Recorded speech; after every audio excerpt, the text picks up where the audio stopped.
Hello, my lovely creatives. Welcome to a brand new art journal. This is the Shaker Journal. This was made with the cover is a box of pasta, and it had this window in it, and I put some beads and some sequins in there, and the inside is covered with scrapbook paper. I don't know why I can never remember the word for scrapbook paper. Whatever, my brain just does not like that word. But the inside's got scrapbook paper, and we've got all kinds of pages in here that's just random junk pages. We have scrapbook paper pages, and we have catalog pages, and we have thank you cards and maps, and this is a cross-stitch pattern. I do have some actual paper in here. There we go. This is watercolor paper. This is just lined paper. All kinds of things in here. Some of these pages have been sewn. This is stitching that I did on my sewing machine.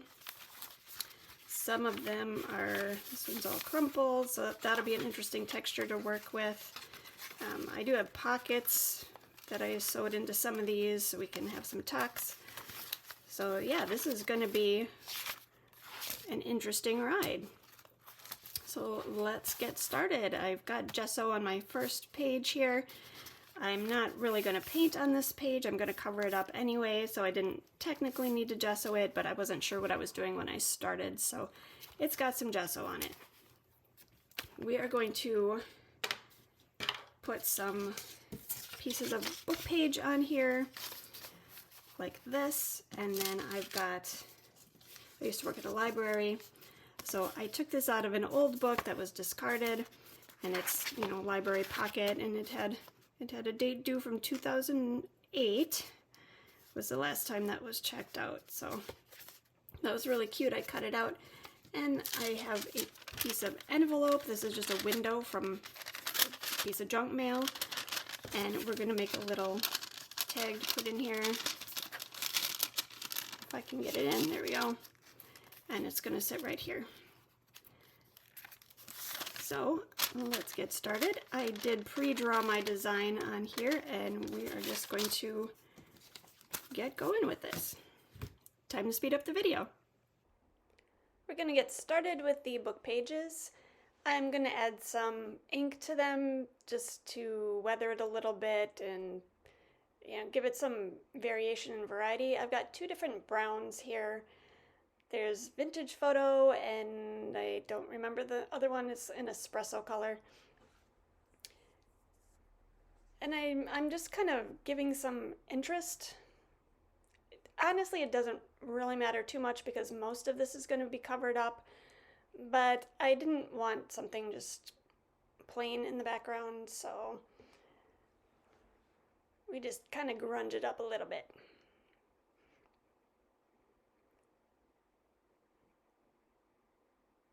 So we take the handy dandy glue,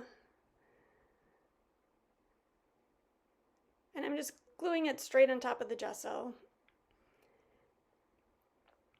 And there's going to be space in between these two pieces of paper, and I'm not going to do anything with that space. The pocket is going to cover all that up, so I don't feel the need to put anything there. So I've got this little piece of scrap paper, and it's got a metallic gold kind of leafy pattern on it, and it's almost a cloth-like paper, and I'm sticking that on here because I want to cover the discard stamp and the writing that was on there. So now I'm going to color my tag. And these are just acrylic markers. I got them off Amazon. They were not expensive. They're not a whole lot different from regular markers that, kids use at school, but they don't streak like those kind of markers. But you don't have to shake them. There's no liquid inside, like with most acrylic markers where you need to shake it, like with Posca pens. This isn't that kind of marker. I'm coloring on my flowers, and on the big flowers I'm adding two different colors. just for sake of interest. Now, it's okay when you buy art supplies to get cheap supplies, especially when you're starting out. You're not sure if you're going to like using that particular medium or not. You don't have to spend a ton of money. There is a little caveat with that, because if you get supplies that are difficult to work with, you can have a hard time and decide you just don't understand that medium or feel like you're not good at it, when in reality it's not your technique, it's simply the supplies that are just not working for you. So if you start using something and it's just not working out for you, I suggest getting a different brand and trying that, because it might not be you, it might be the supplies. So I've got all of my flowers colored in, and just like in my last art journal on my very last spread, I'm going to keep the face in black and white. I really like the juxtaposition of black and white with a bunch of color. It really gives the eyes some place to rest. It's not overwhelming, but you still get that big flash of color.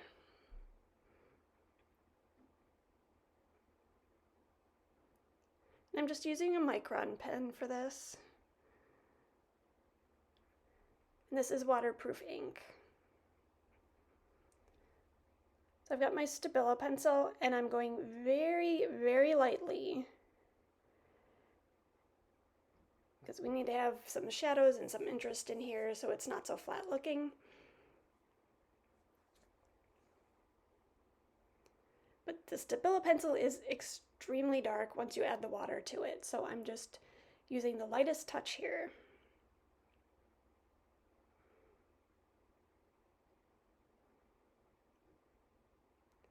Something I found out with the Stabilo pencil is that when you use it on a surface that has not been gessoed, the water immediately sinks into the paper and you can't pull any of that color back up. It doesn't spread very well, it doesn't reabsorb if you use the paper towel. Pretty much what you see when you put the water down is what you're going to get, and you can't move it. So it turned out just fine with this particular piece, but if I had gone darker in coloring with the pencil, it would have been really dark, and there was no way to fix that. So there's your PSA for the day.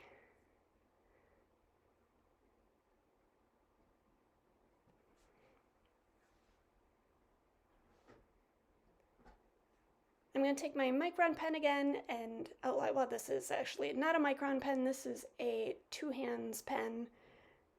Same difference, it's the same pen, different brand. And I'm outlining all of the flowers.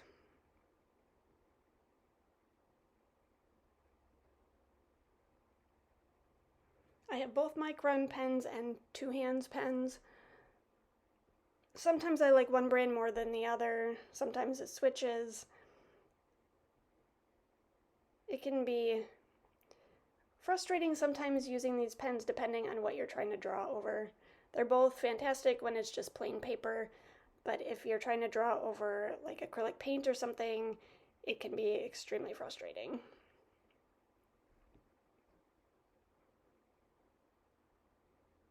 In those cases, I tend to need a thicker pen. The size 10 and up, like the brush pens, those have a lot more pigment in them. They're more like markers than ink pens, and those tend to work a lot better on things like acrylic paint or over gelatos. So if you're trying to go over those kind of mediums and you're having a hard time with it, use a thicker pen.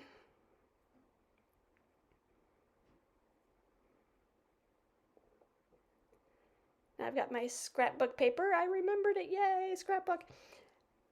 And I'm trying to figure out what I want to put in the background.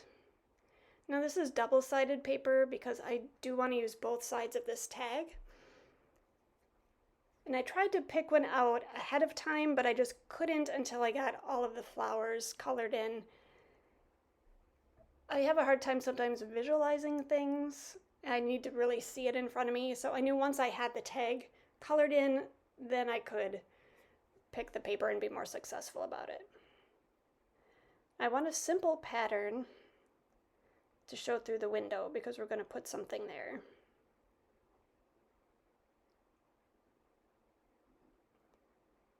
Ultimately, I didn't find anything that made me, fall in love with it, but this ended up being fine. So I'm just tracing around my tag and cutting out the paper. I'm just going to glue it directly together.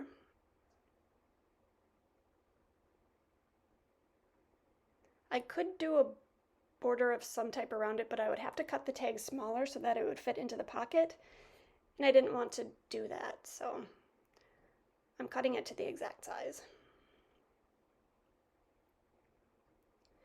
Now when I cut my first tag, I turned it over and realized I didn't really like how the pattern looked.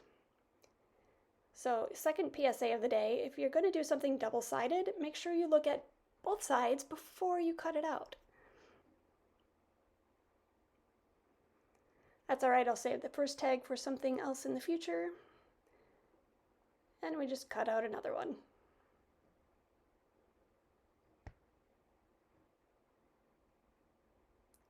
And that's more like what I want. So now I'm kind of just tracing around where that envelope is so that I know where to put my handy dandy fancy little object here. We are going to make a key. And I'm freehanding this, and you will see me erase a lot because drawing is not my strong suit. I get there in the end, but it takes me a lot of trial and error.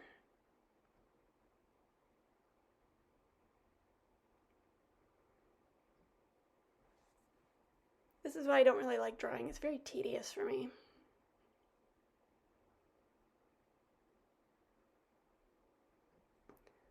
So I'm erasing the pencil lines where I drew where the window was, because if I glued it down and then those pencil lines kind of showed through the edge of the window, it would drive me nuts. So now I'm taking some, and there goes the cat feeder again. Every single time the cat feeder goes off when I'm recording. Every time. Okay, I'm taking some gilding paste. So we're gonna do the key in a gold leaf. And gilding paste is really just an adhesive. It's not actually a paste. I don't know why they call it gilding paste. It's very liquidy. I'm just painting it onto my key shape.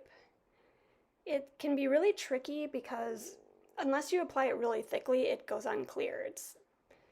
It goes on white if you apply it really thickly, but you really don't need very much. So it kind of goes on clear and it dries clear. So it's hard to tell where you're putting it. And it does have to be completely dry before you put the gold leaf on.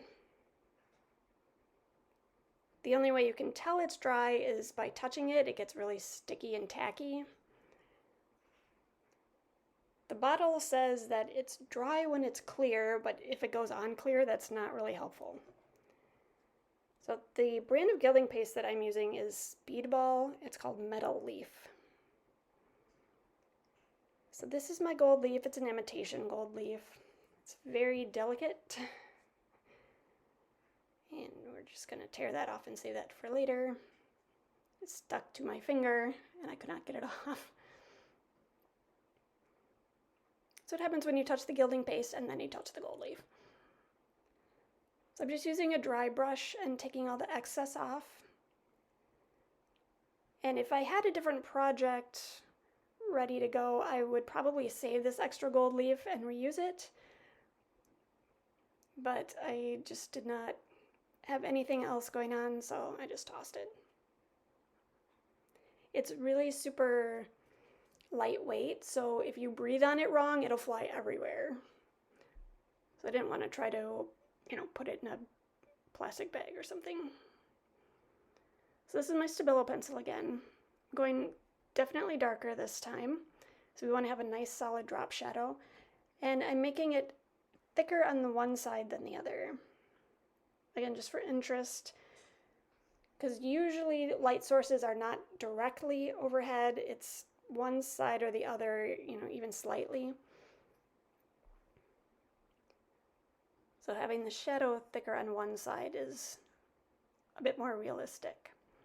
Now with the gold leaf, you can draw on top of it with ink, with a Stabilo pencil, with jelly roll pens, with acrylic paint and paint markers. The only thing it doesn't really like is watercolors. If you try really hard, you can get some on top of there, but it doesn't like to stay.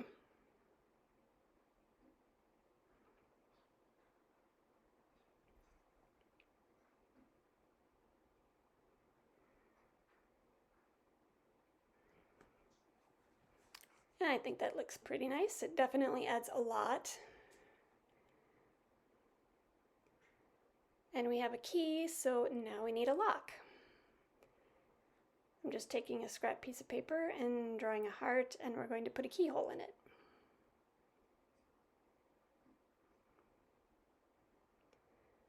As you can see, even something simple like this, I have to erase and redraw it a lot.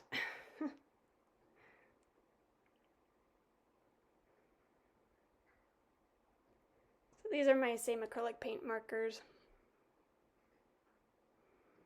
They have two sides. One is a finer tip, more like a bullet tip, and the other side is like a brush pen.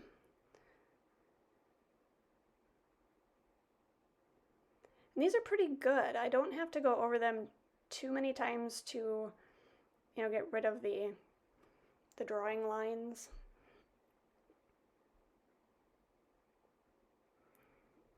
They blend almost as well as alcohol markers.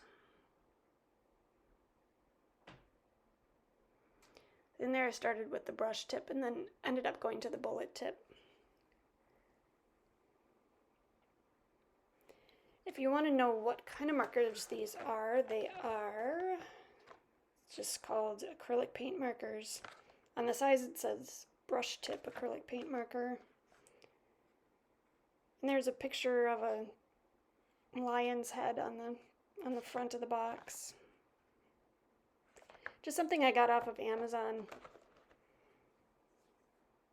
Sometimes it pays to try these art supplies. It seems like they're going to be really cheap, but sometimes they surprise you.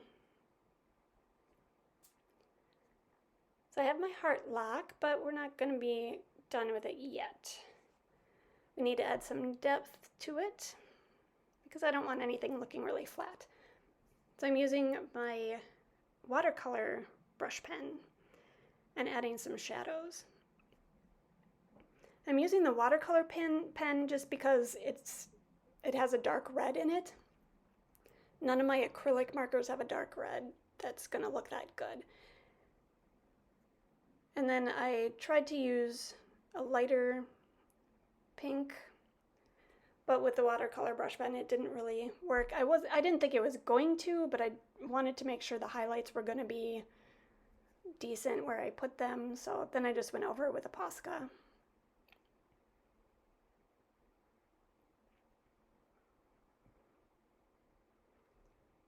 So I think that's nice. It's definitely a lot better than just a flat red heart. I've got my metallic gold acrylic marker, and I'm going to copy the leaf pattern that's on that little scrap paper that's underneath the heart. And I'm just going to go around the edges of this. I want to keep the middle part intact just because I think it's really neat with the library checkout stamp. Again, I used to work at a library, so I have a fondness for such things.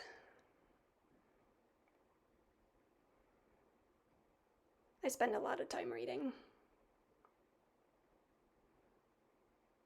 Especially when I was a kid. Got me through a lot of things.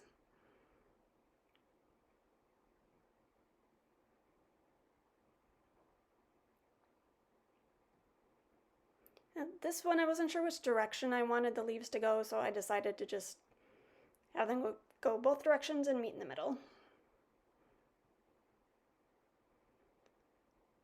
And that turned out really good. I'm happy with that. So now we're going to glue our two pieces of paper together to make the tag.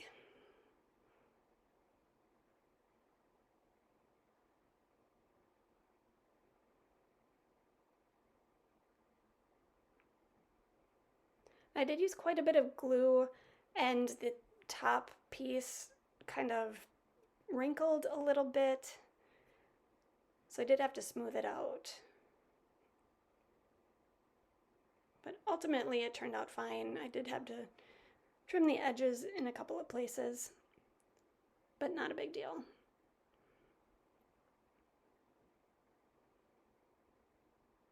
So I really like that. I think it's super cute.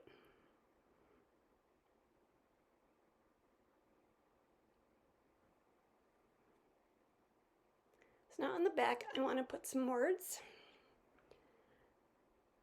I'm just taking an unlined index card, and I'm going to write "Love is the key."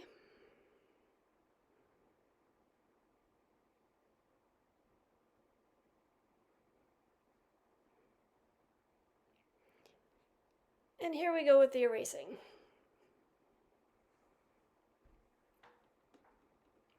I ended up not liking how a lot of this turned out. I tried different sizes, I tried making the letters a little bit different. Ultimately, it just, for some reason, my own handwriting did not seem to fit with what I was going for with this whole theme. Sometimes you try and try and try, and then, it's just not working, and you have to give up and try something else. Which is what I did. I ended up erasing all of my writing and decided to go with some stamped letters instead.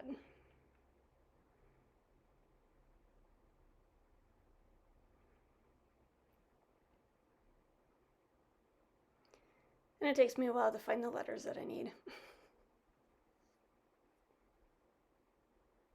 You don't realize how many letters there are until you're looking through them, trying to find one specific letter that you just can't find.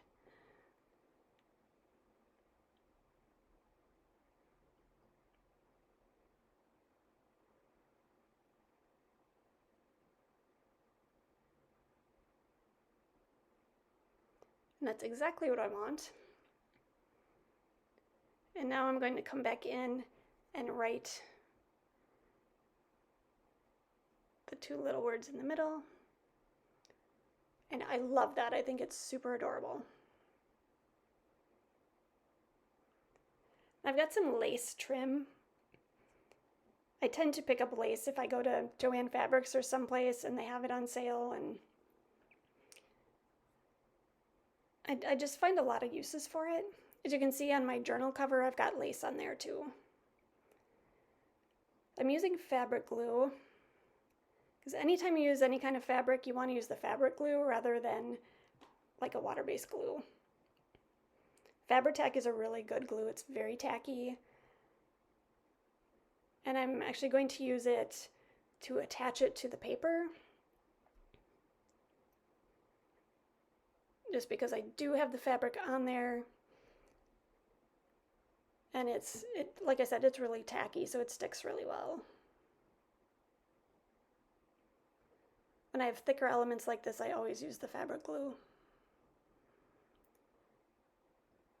And then I decided to glue down the edges of the lace because I didn't want it catching on anything and kind of ripping everything off. And the tag is done. I love it. It's so cute. So now I'm going to glue it into the book. I was debating using the fabric glue here because the pocket is a little bit thick, but ultimately I did decide to use the Elmer's glue, and that worked just fine. Now I'm leaving a little bit of the book page on the left side because I'm going to stamp another word on here. And I'm stamping the word purpose. This spread is kind of all about me and kind of my art journey. If you watched my other videos, you will notice that I did not have a color card for this. I use color palettes for my spreads, but this one I didn't, just because I had this idea and I didn't want to be limited by a color palette. I'm going over my stamps in ink just to make it darker because it was a little bit lost against the book page.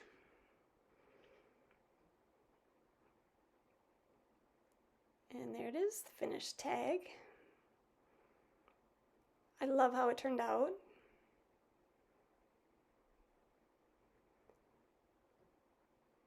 And it fits perfectly in that little pocket, and you can even see the little gold leaf around the edges there. It did catch on the inside of that pocket a little bit. I did have to put a piece of Scotch tape on the inside. But yeah, that's it, the finished spread, and I thought it was great. Thanks for coming along with me, and I'll see you next time.